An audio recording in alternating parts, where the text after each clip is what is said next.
Praise God. Hallelujah. കർത്താവ് നിങ്ങളെ ധാരാളമായി അനുഗ്രഹിക്കട്ടെ. വീണ്ടും നിങ്ങളോടൊപ്പം കർത്താവിന്റെ വചനവുമായിട്ടായിരിക്കാൻ സ്വർഗത്തിലെ ദൈവയുടെ ആക്കിയതിനെ ഞാൻ കർത്താവിനെ നന്ദിയോടെ സ്തുതിക്കുന്നു. നമ്മുടെ ജീവിതത്തിനകത്ത് നമ്മൾ ഈ വചനത്തിലെ പല കാര്യങ്ങളും ശരിയായ നിലയിലല്ല മനസ്സിലാക്കിയിരിക്കുന്നത്. നമ്മൾ പലപ്പോഴും കേൾക്കുന്ന ഒരു വാക്കുണ്ട്, കഷ്ടതയുടെ തീച്ചുളതിയിൽ കൂടെ കർത്താവിനെ നടത്തി വിശുദ്ധീകരിച്ചു. നമുക്ക് 1 കൊരിന്ത്യർ ലേഖനം അതിന്റെ 3-ാമത്തെ അധ്യായം 15-ാമത്തെ വാക്യം വായിക്കാം. ഒരുത്തന്റെ പ്രവൃത്തി വെന്തുപോയെങ്കിൽ അവന് ഛേദം വരും, താനോ രക്ഷിക്കപ്പെടും, എന്നാൽ തീയിൽ കൂടെ എന്ന പോലെ അത്രേ. ഇവിടെ പറയുന്നത് ഒരുത്തന്റെ പ്രവൃത്തി വെന്തുപോയെങ്കിൽ അവന് ഛേദം വരും. അപ്പൊ നമുക്കറിയാം, പഴയ നിയമത്തിൽ പാപം ചെയ്തതായ മനുഷ്യന്, വീണുപോയ മനുഷ്യന് ദൈവം പ്രമാണങ്ങളെ കൊടുത്തിട്ട് പറഞ്ഞു, ഇത് ചെയ്യുന്നവൻ ഇതിനാൽ ജീവിക്കും. അപ്പൊ അവരത് ചെയ്ത് അതിനാൽ ജീവിക്കാനായിട്ടാണ് ദൈവം അവർക്ക് പ്രമാണം കൊടുത്തത്. എന്നാൽ റോമാലേഖനം 8:3 പറയുന്ന അനുസരിച്ച് ന്യായപ്രമാണത്തിന് കഴിയാതെ പോയി ജഡത്താലുള്ള ബലഹീനത നിമിത്തം. എന്നാൽ അതിനെ മുഴുവൻ യേശുക്രിസ്തുവിന്റെ ജഡത്തിൽ പാപത്തിന് ശിക്ഷ വിധിച്ചുകൊണ്ട് കർത്താവിന്റെ പരിഹാരം വരുത്തും. അപ്പൊ നമുക്കവിടെ കാണാൻ കഴിയുന്ന ഒരു വളരെ പ്രധാനപ്പെട്ട ഒരു കാര്യം, ന്യായപ്രമാണത്തിന് സാധിക്കാതെ പോയി. കാരണം ജഡം ബലഹീനമായ ജഡത്തിന് ആ ന്യായപ്രമാണത്തിൽ പറഞ്ഞിരിക്കുന്ന നിബന്ധനകൾ അതുപോലെ പാലിക്കാൻ സാധിക്കാതെ പോയപ്പോൾ പരാജയപ്പെട്ടു. എന്നാൽ അവിടെ ദൈവജനത്തിൽ നമുക്ക് കാണാൻ കഴിയുന്നത്, ന്യായപ്രമാണത്തിന് കഴിയാതെ പോയതിനെ യേശുക്രിസ്തുവിലൂടെ നിവർത്തിച്ചു. നമ്മൾ അതാണ് ഇവിടെ വചനത്തിൽ കാണുന്നത്. അപ്പൊ ഇവിടെ വചനത്തിൽ പറയുന്നത് എങ്ങനെയാണ്? ഒരുത്തന്റെ പ്രവൃത്തി വെന്തു പോകുന്നെങ്കിൽ അവന് ഛേദം വരും. അവന്റെ പ്രവൃത്തികളിലാണ് അവൻ ഊന്നൽ കൊടുത്തിരുന്നത്. എന്നാൽ അവൻ രക്ഷിക്കപ്പെടും, എന്നാൽ തീയിൽ കൂടെ എന്ന പോലെ അത്രേ. അപ്പൊ അവിടെ നമ്മളൊരു കാര്യം മനസ്സിലാക്കുന്നത്, കഷ്ടത തീച്ചുളയായിട്ട് നമ്മൾ മനസ്സിലാക്കുമ്പോൾ, അപ്പൊ ഇവിടെ പറയുന്നത് അവൻ രക്ഷിക്കപ്പെടും, തീച്ചുളയിൽ കൂടെ കടന്ന് രക്ഷിക്കപ്പെടും. അപ്പൊ തീച്ചുളയിൽ കൂടെ കടന്നു പോകുന്നു എന്ന് പറയുമ്പോൾ കഷ്ടതയാണ് തീയായിട്ട് കരുതുന്നതെങ്കിൽ തന്നെ നമ്മളത് ചിന്തിച്ചു നോക്കുക, ആ കഷ്ടതയെ കടക്കുമെന്നല്ലേ അതിന്റെ അർത്ഥം? ആ കഷ്ടത അവനെ തീർത്ത് കളയുമെന്നല്ലല്ലോ അതിന്റെ അർത്ഥം. അപ്പോ നമ്മൾ പലപ്പോഴും നമ്മുടെ പ്രതികൂലങ്ങളെയും പ്രതിസന്ധികളെയും നമ്മൾ തെറ്റായി ധരിച്ചു വെച്ചിട്ടുണ്ട്. അതെല്ലാം കഷ്ടതയുടെ തീച്ചുളയിൽ കൂടെ കർത്താവിനെ പണിതെടുക്കുകയാണ്. അത് നമ്മൾ തെറ്റായി പഠിച്ചു വെച്ചിരിക്കുന്ന കാര്യമാണ്, കഷ്ടതയുടെ തീച്ചൂള എന്നത്. എന്നാൽ പ്രിയപ്പെട്ടവർ ചിന്തിച്ചു നോക്കുക, പലപ്പോഴും പലരുടെയും ജീവിതത്തിനകത്ത് കഷ്ടതയെ വലിയ കാര്യമായി പറയുമ്പോൾ നിങ്ങൾ ചിന്തിച്ചു നോക്കുക, ഒരു വ്യക്തിയുടെ ജീവിതത്തിൽ തെറ്റിപ്പോയെന്നിരിക്കട്ടെ, കർത്താവിനെ അറിഞ്ഞ ഒരു വ്യക്തി തെറ്റിപ്പോയി, പാപം ചെയ്തു, വീണുപോയി, അദ്ദേഹം കർത്താവിന്റെ സാന്നിധ്യത്തിൽ നിന്ന് അകന്നുപോയി. അങ്ങനെ അകന്നുപോയതായ വ്യക്തി, വീണുപോയതായ വ്യക്തി, അദ്ദേഹത്തിന്റെ ജീവിതത്തിൽ ദൈവത്തോടുള്ള ബന്ധത്തിൽ നിന്ന് വീണുപോയവനായ ഒരു വ്യക്തി, അദ്ദേഹത്തിന് ഒരു പ്രയാസം ഉണ്ടായി, രോഗമുണ്ടായി, സാമ്പത്തികമായ ഒരു വെല്ലുവിളി ഉണ്ടായി, എന്തോ ചില പ്രതികൂലങ്ങൾ, അദ്ദേഹത്തിന് മടങ്ങി വരത്തക്കവണ്ണം ജീവിതത്തിനകത്ത് തിരിച്ചറിവ് ഉണ്ടാകത്തക്കവണ്ണം ഒരു ഇഷ്യൂ ഉണ്ടായിരിക്കട്ടെ. ഒരിക്കലും ആ പ്രശ്നമല്ല അവനെ മാനസാന്തരത്തിലേക്ക് നയിക്കുന്നത്. ആ പ്രതികൂലങ്ങളുടെ നടുവിൽ വചനം അവനോട് ഇടപെടുമ്പോഴാണ് അവന്റെ രൂപാന്തരം ഉണ്ടാകുന്നത്. ചിന്തിച്ചു നോക്കുക, ഒരാൾക്കൊരു പ്രയാസം ഉണ്ടായി, അദ്ദേഹം ചിന്തിക്കുക, എന്തുകൊണ്ട് എൻ്റെ ജീവിതത്തിൽ ഈ വിഷയങ്ങൾ ഉണ്ടായി? ആ വിഷയങ്ങൾ ഉണ്ടായി എന്നത് പ്രശ്നങ്ങളുടെ അടിസ്ഥാനത്തിലോ മറ്റേതെങ്കിലും കാര്യങ്ങളുടെ അടിസ്ഥാനത്തിലോ ചിന്തിക്കുമ്പോൾ അദ്ദേഹത്തിന് ഒരിക്കലും കർത്താവിലേക്ക് മടങ്ങി വരാൻ തോന്നത്തില്ല. പക്ഷെ എപ്പോഴാണ് വചനാടിസ്ഥാനത്തിൽ ചിന്തിക്കുന്നത്, അതാണ് അദ്ദേഹത്തിന്റെ ജീവിതത്തിൽ മാറ്റം കൊണ്ടുവരുന്നത്. അപ്പൊ എന്ത് തന്നെയായാലും ഒരു വ്യക്തിയുടെ ജീവിതത്തിനകത്ത് മാറ്റമുണ്ടാകാൻ ഇടയാകുന്ന ദൈവത്തിന്റെ വചനം. അപ്പൊ ഈ തീച്ചൂള എന്ന് പറയുമ്പോൾ നമ്മൾ മനസ്സിലാക്കേണ്ടത് ദൈവത്തിന്റെ വചനത്തെയാണ് മനസ്സിലാക്കേണ്ടത്. തീയിൽ കൂടെ എന്ന പോലെ, എന്നാൽ അതിനെ നമ്മൾ ദൈവത്തിന്റെ വചനമായിട്ടാണ് മനസ്സിലാക്കേണ്ടത്. എഹെസ്കേൽ പ്രവാചക പുസ്തകം അതിന്റെ 23-ാം അധ്യായത്തിന്റെ 29-ാം വാക്യത്തിൽ ഇങ്ങനെ പറയുന്നത്, ഇങ്ങനെയാണ് എഴുതിയിരിക്കുന്നത്, വചനം തീ പോലെ, എന്റെ വചനം തീ പോലെ. കർത്താവിന്റെ വചനത്തെ കുറിച്ച് അവിടെ പറയുന്നത് തീ പോലെ. അപ്പൊ നമുക്ക് ഈ തീ എന്ന് കേൾക്കുമ്പോൾ തന്നെ നമ്മുടെ ജീവിതത്തിൽ പലരും മനസ്സിലാക്കി വെച്ചിരിക്കുന്നത് ദഹിപ്പിക്കുന്ന അഗ്നി. ദഹിപ്പിക്കുന്ന അഗ്നിയാണ്. നിശ്ചയമായിട്ടും തീ എന്ന് പറയുമ്പോൾ ദഹിപ്പിക്കുന്ന, പക്ഷെ അത് നമ്മെ ദഹിപ്പിച്ചു കളയുന്ന അഗ്നി എന്ന പോലെ തെറ്റായി മനസ്സിലാക്കുകയും തെറ്റായി പഠിക്കുകയും തെറ്റായി തിരിച്ചറിയുകയും ചെയ്യരുത്. നമ്മുടെ ജീവിതത്തിനകത്ത് അഗ്നിയെക്കുറിച്ച് നമ്മൾ കാണുമ്പോൾ പുറപ്പാട് പുസ്തകം അതിന്റെ 24-ാം അധ്യായത്തിന്റെ 17-ാം വാക്യം, പുറപ്പാട് പുസ്തകം അതിന്റെ 24-ാം അധ്യായത്തിന്റെ 17-ാമത്തെ വാക്യത്തിൽ ഇങ്ങനെയാണ് എഴുതിയിരിക്കുന്നത് തീയെക്കുറിച്ച്. അവിടെ നമുക്ക് വായിക്കാൻ കഴിഞ്ഞ് ഞാൻ ആ വാക്യം വായിക്കാം. യഹോവയുടെ തേജസ്സിന്റെ കാഴ്ച പർവ്വതത്തിന്റെ മുകളിൽ കത്തുന്ന തീ പോലെ ഇസ്രായേൽ മക്കൾക്ക് തോന്നി. അപ്പൊ അവിടെ ദൈവത്തിന്റെ തേജസ്സിനെ കുറിച്ച് പറയുന്നു തീ. അവിടെ ദൈവത്തിന്റെ തേജസ് ഇറങ്ങിയപ്പോൾ അവർ കണ്ടത് ദൈവത്തിന്റെ തേജസ്സിനെ അവർ കണ്ടത് തീ പോലെ. അപ്പൊ ദൈവ മഹത്വം. അപ്പൊ അവിടെ നമുക്കറിയാം ആ തീ ഇറങ്ങി വരിക എന്ന് പറയുമ്പോൾ കർമ്മേലിൽ ഏലിയാവ് യാഗമർപ്പിച്ച് യാഗപീഠവും യാഗപീഠത്തിന് ചുറ്റുമൊക്കെ കുഴിയെടുത്ത് അവിടെയും വെള്ളം ഒഴിച്ചു. എന്നാൽ പെട്ടെന്ന് സ്വർഗത്തിന് തീയിറങ്ങിയ യാഗവസ്തുവിനെയും യാഗത്തെയും ദഹിപ്പിച്ചു കളഞ്ഞു. യാഗപീഠത്തെയും ചുറ്റുമുള്ള വെള്ളത്തെയും മണ്ണിനെയും വരെ ദഹിപ്പിച്ചു കളഞ്ഞതാണ്. അപ്പൊ അവിടെ തീയിറങ്ങി എന്ന് പറയുമ്പോൾ അവിടെ എന്തിനെയാണ് കാണിക്കുന്നത്? ആ യാഗത്തെ ദഹിപ്പിച്ചു. എന്നാൽ അഗ്നി അവിടെ കാണിക്കുന്നത് ദൈവം പ്രസാദിച്ചു എന്നതിന് അടയാളമാണ്. ഏലിയാവിന്റെ പ്രവൃത്തിയിൽ ദൈവം പ്രസാദിച്ചു, യാഗത്തെ ദൈവം പ്രസാദിച്ചു. അപ്പൊ അവിടെ ഈ തീയെ നമ്മളവിടെ കാണാൻ സാധിക്കുന്നത് ദൈവ മഹത്വമായിട്ട്, ദൈവത്തിന്റെ മഹത്വമായിട്ട്. ഹല്ലേലൂയ. പ്രിയപ്പെട്ടവരെ, നമ്മുടെ ജീവിതത്തിൽ അഗ്നിയെ നമ്മൾ പരിശോധനയായിട്ടും പ്രതികൂലങ്ങളായിട്ടും മാത്രം കാണാതെ ദൈവ മഹത്വം, ഇവിടെ മഹത്വത്തെ അവർ കണ്ടത് തീ പോലെ കണ്ടു. ആവർത്തന പുസ്തകം 4-ാം അധ്യായത്തിന്റെ 29-ാം വാക്യത്തിൽ ഇങ്ങനെ നമ്മൾ വായിക്കുന്നു. ആവർത്തന പുസ്തകം 4-ാം അധ്യായത്തില് അവിടെയും നമുക്ക് തീയെ കുറിച്ച് കാണാനായിട്ട് കഴിയും. ആവർത്തന പുസ്തകം അതിന്റെ 4-ാമത്തെ അധ്യായത്തില് അതിന്റെ 29-ാമത്തെ വാക്യത്തിൽ തീയെ കുറിച്ച് ഇങ്ങനെയാണ് പറയുന്നത്. തീ, നമ്മൾ ഈ തീയെ പരിശോധനയായിട്ടും തീയെ പ്രശ്നമായിട്ടും മാത്രം കാണുമ്പോൾ പലപ്പോഴും മറ്റു പല കാര്യത്തെ നമ്മൾ വിട്ടുപോകാറുണ്ട്. അവിടെ വചനത്തിൽ പറയുന്നത് കർത്താവിന്റെ തീയെ കുറിച്ച്, നിന്റെ ദൈവമായ യഹോവ ദഹിപ്പിക്കുന്ന അഗ്നിയല്ലോ, തീഷ്ണതയുള്ള ദൈവം തന്നെ. അവിടെ അവർ പറയുന്ന പാപം ചെയ്യാതിരിക്കാൻ ജനത്തെ പ്രേരിപ്പിച്ചിട്ട് പറയുന്ന ഒരു കാര്യമാണ്, അവരെ ഉപദേശിച്ചിട്ട് പറയുന്ന ഒരു കാര്യമാണ് ദഹിപ്പിക്കുന്ന അഗ്നി. അപ്പൊ അത് എബ്രായ ലേഖനത്തിൽ 12-ാം അധ്യായത്തിൽ വീണ്ടും നമുക്കത് കാണാനായിട്ട് സാധിക്കും. ദൈവം ദഹിപ്പിക്കുന്ന അഗ്നിയാണെന്നുള്ളതറിയാം. എന്നാൽ ഇതേ ആവർത്തന പുസ്തകത്തിന്റെ 9-ാം അധ്യായത്തിന്റെ 3-ാം വാക്യത്തിൽ കാണുന്ന നാം മറ്റൊരു വിധത്തിലാണ്. ആ ആവർത്തന പുസ്തകം 9-ന്റെ 1-2 വാക്യങ്ങളില് ദൈവം പറയുന്നതിനെ നിന്ന് അവർക്ക് ഉറപ്പ് കൊടുക്കാനായിട്ടാണ് 3-ാമത്തെ വാക്യത്തെ അവിടെ എഴുതിയിരിക്കുന്നത്. ഞാൻ അതിന്റെ ആദ്യ 2 വാക്യങ്ങളെ വായിക്കാം. ഇസ്രായേലെ കേൾക്ക, നീ ഇന്ന് യോർദാൻ കടന്ന് നിന്നേക്കാൾ വലിപ്പവും ബലവുമുള്ള ജാതികളെയും ആകാശത്തോളം ഉയർന്ന മതിലുകളുള്ള വലിയ പട്ടണങ്ങളെയും വലിപ്പവും പൊക്കവുമുള്ള അനാക്കരെന്ന ജാതിയെയും അടക്കുവാൻ പോകുന്നു. നീ അവരെ അറിയുന്നുവല്ലോ. അനാക്കരുടെ മുമ്പാകെ നിൽക്കാവുന്നവൻ ആർ എന്നിങ്ങനെയുള്ള ചൊല്ലി നീ കേട്ടിരിക്കുന്നു. എന്നാൽ നിന്റെ ദൈവമായ യഹോവ ദഹിപ്പിക്കുന്ന അഗ്നിയായി നിനക്ക് മുമ്പേ കടന്നു പോകുന്നു. നീ ഇന്ന് അറിഞ്ഞുകൊള്ളുക. അവൻ അവരെ നശിപ്പിക്കുകയും നിന്റെ മുമ്പിൽ താഴ്ത്തുകയും ചെയ്യും. അങ്ങനെ യഹോവ നിന്നോട് അരുളി ചെയ്തതുപോലെ നീ അവരെ നീക്കിക്കളയുകയും ക്ഷണത്തിൽ നശിപ്പിക്കുകയും ചെയ്യും. അവിടെ യഹോവയുടെ തീയെ കുറിച്ച് കാണുന്നത് ദൈവജനത്തിനു വേണ്ടി ഇടപെടുന്ന ദൈവത്തിന്റെ തീ, ദൈവജനത്തിനു വേണ്ടി ശത്രുക്കളോട് ഇടപെടുന്ന ദൈവത്തിന്റെ തീ.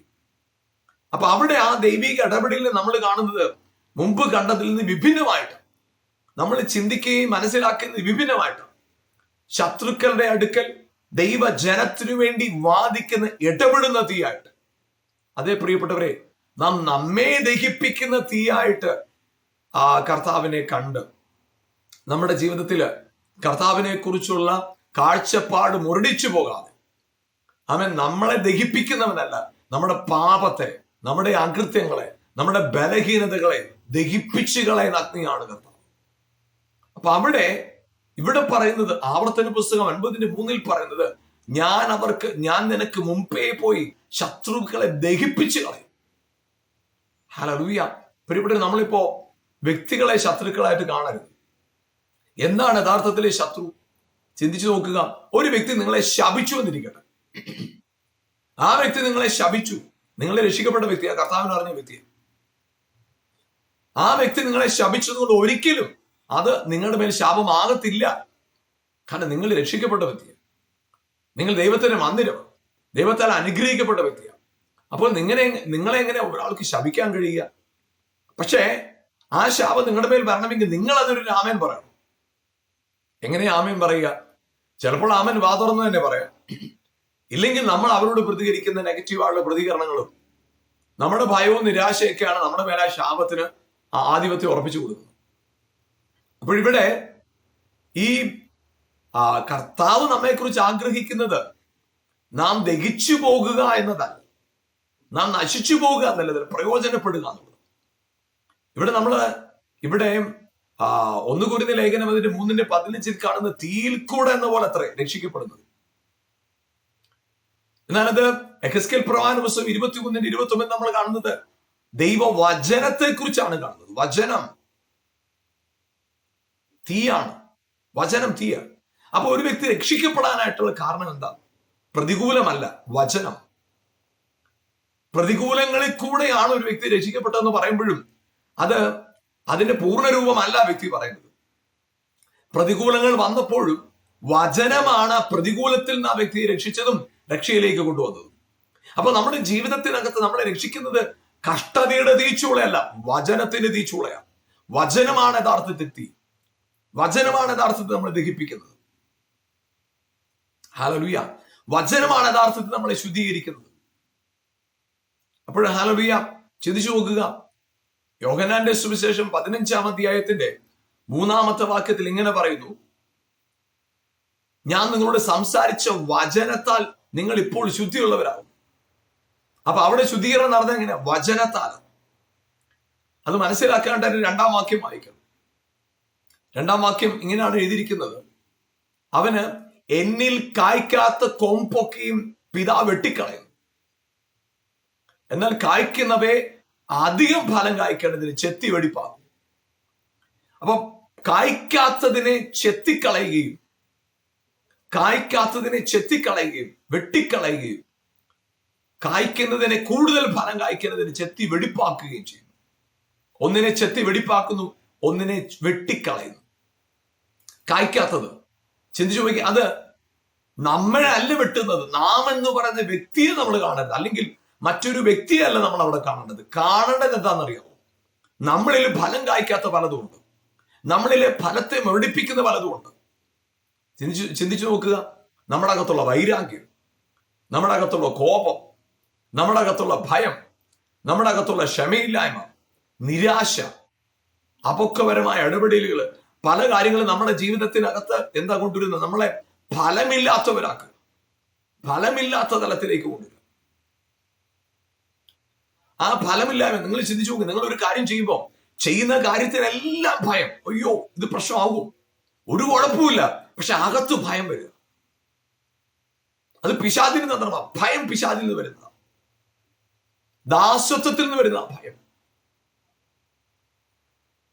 ആ ഭയത്തെ വചനത്താൽ വെട്ടിക്കളയുക. കയ്പ്, വെറുപ്പ്, നിരാശ, ഫലം കായ്ക്കാത്തതിനെയൊക്കെ വെട്ടിക്കളയുന്നു. ഹല്ലേലൂയ. നമ്മളിലെ ഫലം പുറപ്പെടുവിക്കാതെ നമ്മളെ പ്രയോജനമില്ലാത്തവരാക്കുന്ന സകലത്തിനെ വെട്ടിക്കളയുന്ന ദൈവം. അതിനെ വെട്ടിക്കളയുക. നിങ്ങളുടെ ഉള്ളില് കയ്പോ, വെറുപ്പോ, വിദ്വേഷമോ, ഭയമോ, ഭാരമോ, ഉത്കണ്ഠയോ നിങ്ങളുടെ ഉള്ളിൽ കിടപ്പുണ്ടോ? അതിനെ വെട്ടിക്കളയുക. എങ്ങനെ? വചനത്താൽ. അത് വചനത്താലാണ് വെട്ടപ്പെടുന്നത്. എന്നാൽ കൂടുതൽ ഫലം കായ്ക്കേണ്ടതിന് കായ്ക്കുന്നതിനെ എന്ത് ചെയ്യും? ചെത്തി വെടിപ്പാക്കും. അത് ചെത്തിക്കളയല്ല, ചെത്തി വെടിപ്പാക്കുക. അപ്പൊ ഫലം കായ്ക്കുന്നത് എന്താണ്? നമ്മളിലുള്ള ഫലം കായ്ക്കുന്ന എല്ലാ സ്വഭാവങ്ങളെയും കൂടുതൽ ഫലം കായ്ക്കേണ്ടതിന് ചെത്തി വെടിപ്പാക്കും. ഇത് രണ്ടും പറഞ്ഞിട്ടാണ് 3-ാം വാക്യത്തിൽ യോഹന്നാൻ 15:3 പറയുന്നത്, ഞാൻ നിങ്ങളോട് സംസാരിച്ച വചനത്താൽ നിങ്ങൾ ശുദ്ധിയുള്ളവരാണ്. അപ്പൊ അവിടെ നമ്മളെ ശുദ്ധീകരിച്ചെന്താ? വചനം. വചനത്താലാണ് നമ്മൾ ശുദ്ധീകരിക്കപ്പെടുന്നത്. വെട്ടപ്പെടുന്നത്, ചെത്തിവെടിപ്പാക്കുന്നത്, ഇതൊക്കെ പറഞ്ഞിട്ട് 3-ാം വാക്യം പറയുക വചനത്താൽ. അപ്പൊ വെട്ടപ്പെടുന്ന എങ്ങനെ? വചനത്താലാണ്. നിങ്ങളിലെ കുറവുകളെ വെട്ടുന്നത് വചനത്താൽ, നിങ്ങളുടെ ബലഹീനതകളെ വെട്ടുന്നത് വചനത്താൽ.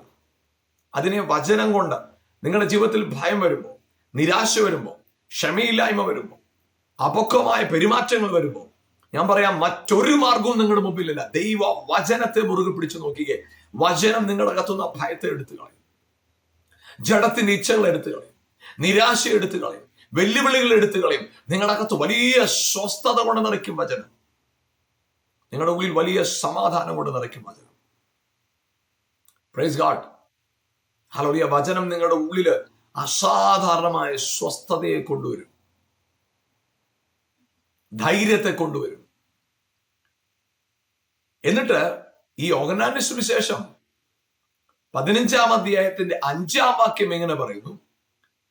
എന്നിൽ കായ്ക്കാത്ത കൊമ്പിനെയൊക്കെ വെട്ടിക്കളയുമെന്ന് 2-ാം വാക്യത്തിൽ പറഞ്ഞിട്ട് 5-ാം വാക്യത്തിൽ പറഞ്ഞു, എന്നിൽ വസിക്കുന്നവൻ കൂടുതൽ ഫലം കായ്ക്കും. അപ്പൊ ചെത്തിവെടിപ്പാക്കുക എന്നത് 15:2 യോഹന്നാൻ 15:2 പറയുന്നത് കൂടുതൽ ഫലം കായ്ക്കണതിന് ചെത്തിവെടിപ്പാക്കും. എന്നാൽ 5-ാം വാക്യം പറഞ്ഞു, എന്നിൽ വസിക്കുന്നവൻ കൂടുതൽ ഫലം കായ്ക്കും. അത് വളരെ മനോഹരമായിട്ടാണ് അവിടെ ആ വാക്യത്തിൽ പറയുന്നത്. യോഹന്നാന്റെ സുവിശേഷം അതിന്റെ 15-ാം അധ്യായത്തില് അതിന്റെ 5-ാം വാക്യം, ഞാൻ മുന്തിരിവള്ളി, നിങ്ങൾ കൊമ്പുകളുമാകുന്നു.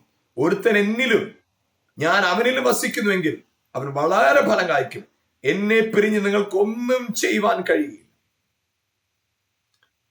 അപ്പൊ അവിടെ വചനം വ്യക്തമായി പറയുന്നത്, ഹല്ലേലൂയ, ഒരുത്തൻ എന്നിലും അവൻ എന്നിലും വസിക്കുന്നുവെങ്കിൽ അവൻ വളരെ ഫലം കായ്ക്കും. അപ്പൊ ഫലം കായ്ക്കാനായിട്ട് അവിടെ എന്താ പറയുന്നത്? കർത്താവിൽ വസിക്കുക. അപ്പൊ ഫലം കായ്ക്കാനായിട്ട് 2-ാം വാക്യത്തിൽ എന്താ പറയുന്നത്? ചെത്തിവെടിപ്പാക്കുക. അപ്പൊ എങ്ങനെയാണ് ചെത്തിവെടിപ്പാക്കുന്നത്? ഒരുവനെ ക്രിസ്തുവിലാക്കുമ്പോൾ, അവൻ ക്രിസ്തുവിലാകുമ്പോൾ അതാണ് ശുദ്ധി. അവിടെയാണ് ചെത്തിവെടിപ്പാക്കുന്ന അവസ്ഥ. അതായത് ഒരു കാര്യം ചിന്തിച്ചു നോക്കുക. ഒരു കല്ല്, അത് എന്തെങ്കിലും ഒരു നമുക്കറിയാം, പണ്ട് കാലങ്ങളിലൊക്കെ വീട്ടിൽ അരി അരയ്ക്കാനും ഒക്കെ കല്ലുകൾ ഉപയോഗിക്കാറുണ്ട്, കല്ലുകൾ കൊണ്ടുള്ള ഉപകരണങ്ങൾ. അപ്പൊ അതിന്റെ രൂപമില്ലാതിരിക്കുന്ന ആ കല്ലിനെ അതിന്റെ രൂപത്തിലേക്ക് ആക്കാനായിട്ട്, അതിന്റെ ആ രൂപത്തിന് വിരോധമായി നിൽക്കുന്ന എല്ലാം അതറിയാവുന്നവർ അതിനെ തട്ടിക്കളഞ്ഞ് അതിന് രൂപമായി ഭാഗമായി എടുക്കുന്ന പോലെ, അതിന് പ്രയോജനമുള്ളതാക്കി തീർക്കുന്ന പോലെ, ക്രിസ്തു എന്ന രൂപത്തിലേക്ക്, ക്രിസ്തുവിന്റെ ഭാവത്തിലേക്ക് നാം എത്തിച്ചേരുവാൻ വിഘാതമായി നിൽക്കുന്നതെല്ലാം വചനം കൊണ്ട് എടുത്തു മാറ്റി, വചനം കൊണ്ട് ചെത്തി മാറ്റി, വചനം കൊണ്ട് രൂപാന്തരപ്പെടുത്തി. ഹല്ലേലൂയ. പ്രിയപ്പെട്ടവർ, അതാണ് കർത്താവ് നിങ്ങളെക്കുറിച്ചും എന്നെക്കുറിച്ചും ആഗ്രഹിക്കുന്നത്. കൂടുതൽ ഫലം കായ്ക്കാൻ. ആമേൻ. അഗ്നിച്ചൂളയിൽ കൂടല്ല, കഷ്ടത എന്ന തീച്ചൂളയിൽ കൂടല്ല, വചനമെന്ന തീച്ചൂളയിൽ കൂടെ, വചനമെന്ന തീച്ചൂളയിൽ കൂടെ നമ്മളെ കടത്തിവിടുക. Praise God. അവിടെ കൂടുതൽ ഫലം കായ്ക്കേണ്ടത്, കൂടുതൽ ഫലം കായ്ക്കേണ്ടത്. ഹല്ലേലൂയ. എന്ത് ചെയ്യുകയാണ്? ഹല്ലേലൂയ. ചെത്തി വെടിപ്പാക്കുക. കായ്ക്കാത്തതിന് വെട്ടിക്കളയും, കായ്ക്കാത്തതിന് വെട്ടിക്കളയും. അത് നമ്മൾ ചില വ്യക്തികളെ പറയും, നമ്മൾ കായ്ക്കാത്തവരെയൊക്കെ കർത്താവ് വെട്ടിക്കളയുമെന്ന്. അല്ല, കായ്ക്കാത്ത നമ്മിൽ തന്നെ ഫലമില്ലാത്ത ചിലതുണ്ട്. നമ്മിൽ തന്നെ ഫലത്തെ മുരടിപ്പിച്ചു കളയുന്ന ചിലതുണ്ട്, വളർച്ചയെ മുരടിപ്പിച്ചു കളയുന്ന ചിലതുണ്ട്. അതിനെ കർത്താവ് ചെത്തിക്കളയും, വെട്ടിക്കളയും. ഹല്ലേലൂയ. അത് നമ്മുടെ ജീവിതത്തിനകത്ത് കൂടുതൽ കൂടുതൽ കൂടുതൽ ഫലം പുറപ്പെടുവിക്കാനായിട്ട് അത് കാരണമായി മാറും. നിങ്ങളുടെ ജീവിതവും സാഹചര്യങ്ങളും എത്രത്തോളം വെല്ലുവിളികൾ നിറഞ്ഞതായിക്കോട്ടെ, എത്രത്തോളം വെല്ലുവിളികൾ നിറഞ്ഞതായിക്കോട്ടെ, നിങ്ങളുടെ ജീവിതത്തെ അസാധാരണമായ നിലയിൽ പണിയാനായിട്ട് ഈ വചനത്തിന് പ്രാപ്തിയുണ്ട്. അതുകൊണ്ട് വചനമാണ് ക്രിസ്തുവിന് തക്കവണ്ണം നമ്മളെ രൂപാന്തരപ്പെടുത്തുന്നത്. അതുകൊണ്ടാണ് വചനത്തിൽ പറയുന്നത്, ആമേൻ, കർത്താവിന്റെ വചനം എന്ന മായമില്ലാത്ത പാൽ കുടിച്ച് ക്രിസ്തുവാകുന്ന തലയോളം സകലത്തിലും വളരുക. അപ്പൊ ഫലം കായ്ക്കുക എന്ന് പറയുമ്പോൾ ഒരു വൃക്ഷത്തിന്റെ പൂർണ്ണ വളർച്ചയിൽ എത്തുകയാണ് ഫലം കായ്ക്കുക എന്ന് പറയുന്നത്. എന്താണ് പൂർണ്ണമായ ഫലം കായ്ക്കുക? ക്രിസ്തുവിലായി തീരുക, ക്രിസ്തു നമ്മിൽ വെളിപ്പെടുക. ആ ക്രിസ്തു നമ്മിൽ വെളിപ്പെടുവാനായിട്ട് ഈ ലോകത്തിൽ മറ്റൊരു മാർഗവുമില്ല ദൈവത്തിന്റെ വചനമല്ലാതെ. ദൈവവചനം എന്നതല്ലാതെ മറ്റൊരു മാർഗം നമ്മുടെ മുമ്പിലില്ല. ദൈവവചനം എന്നതല്ലാതെ മറ്റൊരു ഉപാധി നമ്മുടെ മുമ്പിലില്ല. ആമേൻ. അതുകൊണ്ട് നമ്മുടെ ജീവിതത്തിൽ നാം കടന്നു പോകുന്ന സാഹചര്യങ്ങൾ എന്തുമാകട്ടെ, ആ സകലവിധമായ സാഹചര്യങ്ങളിൽ നിന്ന് വിടുവിക്കാനായിട്ട് വചനത്തിന് പവറുണ്ട്. വചനത്തിന് കഴിയും നമ്മളെ വിടുവിക്കാൻ, വീണ്ടെടുക്കാൻ, ശുദ്ധീകരിക്കാൻ. വചനത്തിന് മാത്രമേ പ്രാപ്തിയുള്ളൂ, വചനത്തിന് മാത്രം. ഹല്ലേലൂയ. അതുകൊണ്ട് പ്രിയപ്പെട്ടവർ, നമ്മുടെ ജീവിതത്തിനകത്ത് നിങ്ങൾ കടന്നു പോകുന്ന സാഹചര്യങ്ങളെ തീച്ചൂളയായിട്ടൊക്കെ കാണാതെ നിങ്ങളുടെ അകത്ത് വസിക്കുന്ന വചനമാണ് യഥാർത്ഥത്തിൽ തീ. നിങ്ങൾ പ്രശ്നങ്ങളെ വലുതായിട്ട് കാണുമ്പോൾ ആ പ്രശ്നം വചനത്തെ ദഹിപ്പിച്ചു കളയും, വചനത്തെ നിഷ്ഫലമാക്കി കളയും. എന്നാൽ വചനത്തെ നിങ്ങൾ തീയായിട്ട് കാണുമ്പോൾ നിങ്ങളുടെ പ്രശ്നങ്ങളെ വചനം ദഹിപ്പിച്ചു കളയും. ഞാൻ വീണ്ടും ഒന്നുകൂടെ നിങ്ങളോട് പറയാൻ ആഗ്രഹിക്കുക, നിങ്ങൾ രോഗത്തെ വലുതായിട്ട് കാണുമ്പോൾ ആ രോഗത്തിന്റെ വലിപ്പം, രോഗത്തിന്റെ ചിന്ത നിങ്ങളിൽ വന്ന് ആ വചനത്തിന്റെ ശക്തി നിങ്ങളിൽ നിന്ന് ദഹിപ്പിച്ചു കളയും. എന്നാൽ നിങ്ങൾ എത്രത്തോളം വചനത്തെ കൂടുതലായിട്ട് ധ്യാനിക്കുകയും ചിന്തിക്കുകയും ചെയ്യുന്നു, അത്രത്തോളം വചനം നിങ്ങളുടെ ശരീരത്തിലെ രോഗത്തെ ദഹിപ്പിച്ചു കളയും, ഇല്ലാതാക്കി കളയും. നിങ്ങളുടെ മനസ്സിലെ വലിയ സംഘർഷങ്ങൾ, ഭാരങ്ങൾ, വേദനകൾ, വ്യഥകൾ, അതിനെ നിങ്ങൾ വലുതായി നിങ്ങൾ കാണുമ്പോൾ, വലിയ കാര്യമായി അതിനെ ചിത്രീകരിക്കുമ്പോൾ, അതിന് കൂടുതൽ വലിപ്പം കൊടുത്ത് നിങ്ങൾ കാണുമ്പോൾ, അത് നിങ്ങൾ പോലും അറിയാതെ നിങ്ങളൊരു കാര്യം ഉണ്ടാക്കും. നിങ്ങളകത്തെ വചനത്തെ ഞെരുക്കിക്കളയും. അതാണല്ലോ വചനം വിത്ത് വിതയ്ക്കുന്ന ഉപമയിൽ കർത്താവ് പറയുന്നത്, വചനത്തെ ഞെരുക്കിക്കളയും.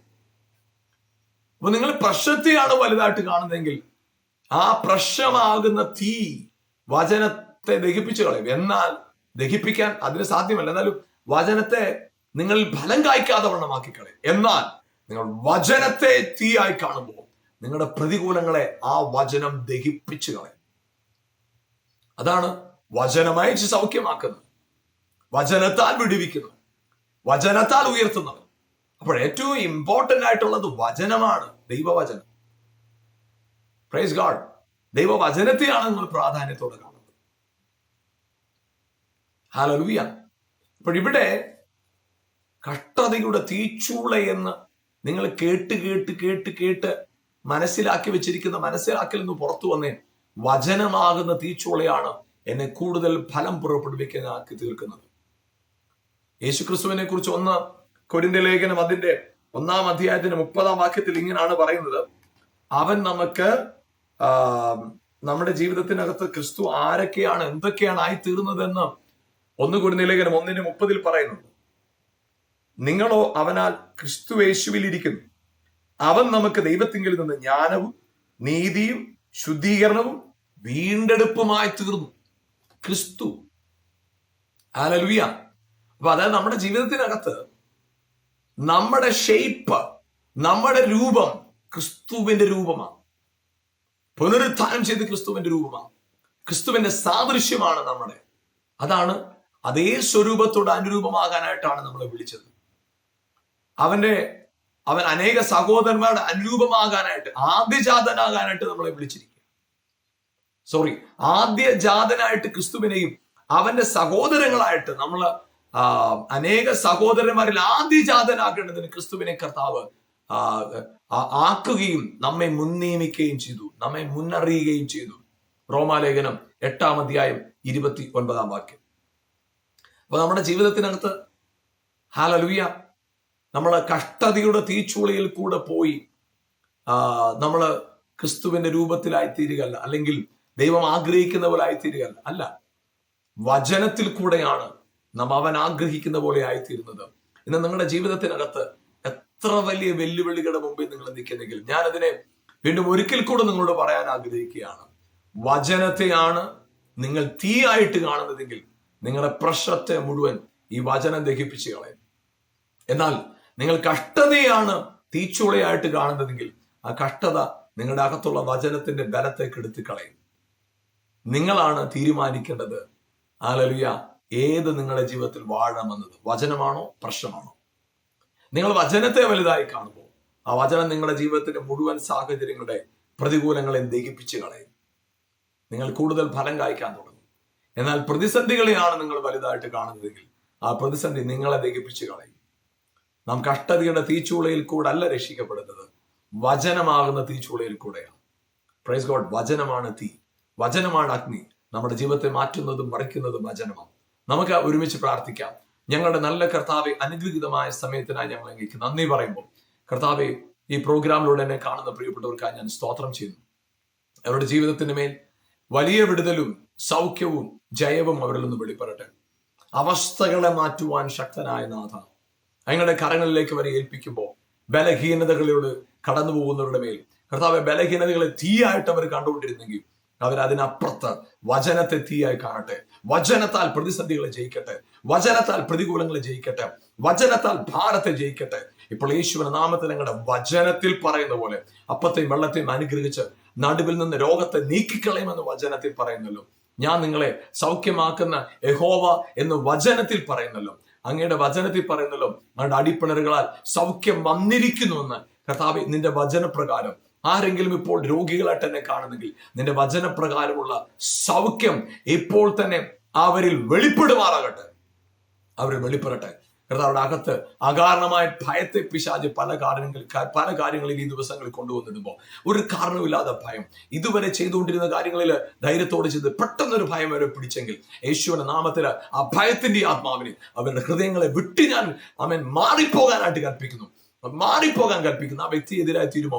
നല്ല സുഹൃത്താണ്, ആ വ്യക്തി എതിരായിട്ട് മാറുമോ? ആ വ്യക്തി നല്ലപോലെ എന്നെ സഹായിക്കുന്ന വ്യക്തിയാണ്, ആ വ്യക്തി എനിക്ക് എതിരായിട്ട് മാറുമോ? ആ വിഷയം എനിക്ക് എതിരായിട്ട് മാറുമോ എന്ന് ഒരു കാരണമില്ലാതെ അകാരണമായി അകത്ത് ഭയം വാഴുന്നവർ യേശുവിന്റെ നാമത്തിൽ ഇപ്പോൾ തന്നെ ആ ഭയം അവരെ വിട്ടുമാറട്ടെ. കർത്താവ്, ശാരീരികമായ വേദനയുള്ളവർ സൗഖ്യം പ്രാപിക്കട്ടെ. അത്ഭുതങ്ങളെ കർത്താവ് ചെയ്തു കഴിഞ്ഞതിനായിട്ട് നന്ദി. മഹത്വം അർഹപ്പെട്ട കുഞ്ഞാട് യേശുവിൻ നാമത്തിൽ തന്നെ പിതാവേ, ആമേൻ, ആമേൻ, ആമേൻ. Praise God. ഹല്ലേലൂയ. കർത്താവ് നിങ്ങളെ ധാരാളമായി അനുഗ്രഹിക്കട്ടെ. ഞാൻ ആ വാക്ക് വീണ്ടും ഒന്നുകൂടെ നിങ്ങളോട് പറയാൻ ആഗ്രഹിക്കുക. നമ്മളെ രക്ഷിക്കപ്പെടുന്നത് കഷ്ടതയുടെ തീച്ചുളയിൽ കൂടെയല്ല, വചനമാകുന്ന തീച്ചുളയിൽ കൂടെയാണ്. നമ്മൾ മനസ്സിലാക്കേണ്ട കാര്യം, നമ്മൾ പ്രശ്നങ്ങളെയാണ് തീയായിട്ട് കാണുന്നതെങ്കിൽ ആ തീ നമ്മെ ദഹിപ്പിക്കും. എന്നാൽ വചനത്തെയാണ് തീയായിട്ട് കാണുന്നെങ്കിൽ ആ വചനം നമ്മെ ദഹിപ്പിക്കും. അതായത് വചനത്തോട് ചേർത്ത് നമ്മളെ നിർത്തും, നമ്മുടെ ജീവിതത്തെ ഒരു അത്ഭുതമാക്കി മാറ്റും. ഇന്ന് നിങ്ങളുടെ ജീവിതത്തിന്റെ എല്ലാ മേഖലകളിലും വചനത്തെ വലുതായി കാണാം. നിങ്ങളുടെ മേൽ അത്ഭുതങ്ങളെ കർത്താവ് ചെയ്ത് നിങ്ങളായിരിക്കുന്ന സ്ഥലത്ത്, ദേശത്ത് അനുഗ്രഹത്തിന് അടയാളമായി കർത്താവ് നിർത്തട്ടെ. God bless you. ആമേൻ.